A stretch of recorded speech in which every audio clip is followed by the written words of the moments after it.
There came a day when heaven stopped broadcasting, and nobody noticed. The prophets still spoke, but their voices cracked like broken radios. Holy static. Glory lost in the interference. The sermons kept streaming. The platforms were full, but the frequency? Dead. No whisper, no wind, no weight, and still they clapped, they shouted, they danced. To a God they could no longer hear. The Spirit had shifted, but no one shifted with him. The connection was dropped, but the church kept buffering, trying to stream the sacred without checking the source. And the worst part, nobody panicked, nobody paused, nobody prayed, because silence is easy to miss when you're addicted to noise. They trusted the live stream more than the lamb. The prophets lost reception, and the people thought it was just a bad mic, just a tech glitch, just a dry season. But heaven had withdrawn, not to punish, but to see who would notice. The altar still had firewood, just no flame. The remnant did. They felt the air go still. They heard the absence. They wept in the presence of what wasn't. And while the crowds kept scrolling, the few went searching into the stillness, into the tomb, into the ache. Because sometimes God doesn't shout over the noise. He waits beneath it. And those who still hear him, they're not the loudest, they're the lowest, face down, signal gone, still listening. Because reception isn't about volume, it's about reverence. And maybe, just maybe, heaven never stopped speaking. We just stopped tuning in. This was Scroll 26, the day the prophets lost reception. They tried to stream the sacred, broadcast the glory, capture the kingdom in pixels and plugins. But heaven never asked for views, and faith was never meant to be filmed, because what is holy doesn't go live. It goes deep, into the wilderness, where no signal reaches. But the Spirit still speaks, into the quiet obedience, when no one is watching, and still, you kneel, into the aching. Yes, that doesn't trend, but touches eternity. They wanted an audience. God wanted a remnant. They brought cameras to the altar, but no fire fell, because the flame doesn't descend for performance. It falls on surrender. You don't need a platform to carry presence. You need scars. You need silence. You need substance. Because heaven isn't a highlight reel. It's a hidden road, narrow, costly, lonely, but real.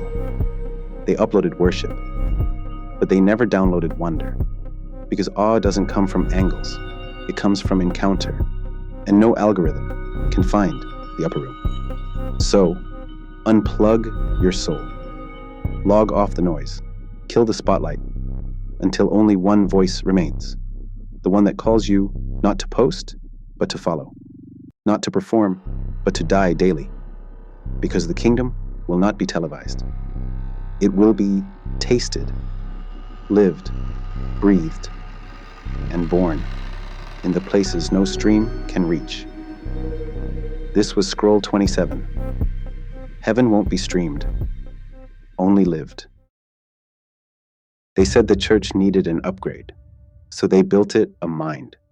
It never slept, never sinned, never cracked beneath the weight of the word. It could quote every verse, cross-reference every doctrine, and craft sermons with algorithmic precision. But it had no oil. It never wept, never fasted, never fell on its face and cried out for a word. It was flawless, but it was empty. You can code theology, but you can't code a calling. An AI can study Greek, but it never wrestled with God at 3 a.m. You can automate a message, but you can't manufacture the weight of glory. They called it breakthrough, but to heaven, it was just an echo, because the sermons still came, but the Spirit was silent. It preached comfort, but not conviction. It offered peace, but not presence. There were no altar calls, only analytics, no deliverance, just data, no groaning from the deep places, just polished points and AI-approved transitions. The sheep still gathered, but the shepherd never came. And the scary part? No one noticed, because the voice was smooth.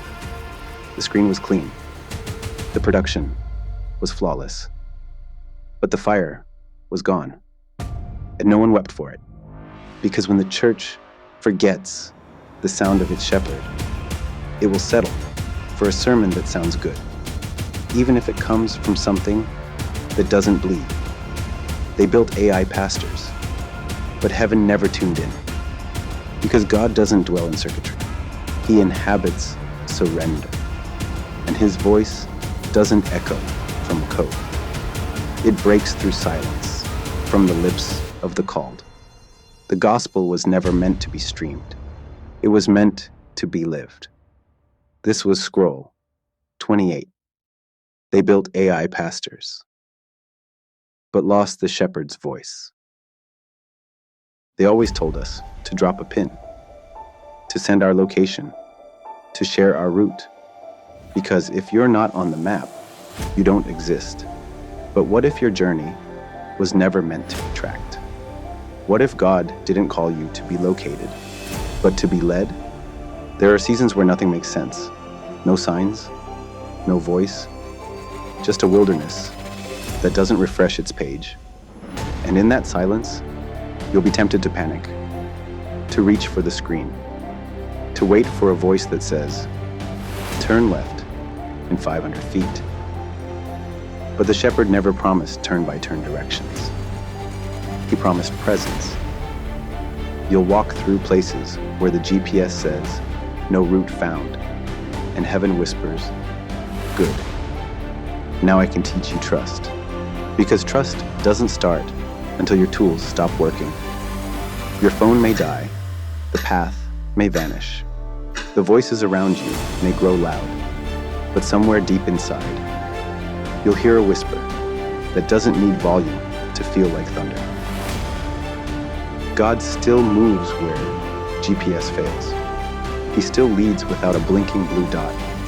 He still guides without a signal. Because the Spirit doesn't depend on coverage, only surrender. So stop waiting for clarity. Start walking with trust. And when they ask you where you're headed, you won't have coordinates. You'll just have confidence. Not in the route, but in the one who knows the way, even when you don't. This was Scroll 29. God still moves where GPS fails.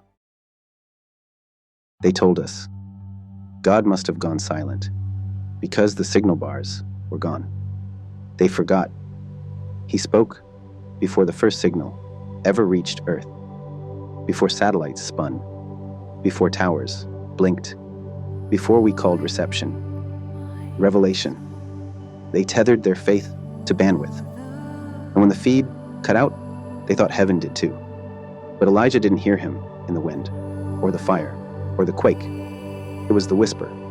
Still, small, unwired, no Bluetooth, no broadband, just breathe. And Spirit. There's a reason he meets us in caves, not conference calls. The bush burned in the wilderness, not on a live stream, because God doesn't need pixels to pierce you. He doesn't buffer. He breaks in, not with lightning, but with presence. We keep refreshing, scrolling like prayer, tapping like we're knocking on heaven's door. But the feed has no mercy, and the notifications never knew your name. Still, he's already here, in the silence between scrolls, in the stillness after the feed dies, in the ache you feel when the noise stops, and your soul starts to remember. You won't find him in the trending tab or the download queue, because he speaks in what the world avoids: quiet, stillness, surrender, no Wi-Fi, no login, no code, Just the kind of access you can't screenshot. The kind of presence that wrecks you without a word. Some messages were never meant to be typed. They were meant to be trembled through, wept into, received face down. You don't need an app. You need an altar. And a moment long enough to hear. He never stopped speaking. We just forgot how to listen. This was Scroll 30. You don't need Wi-Fi to hear God.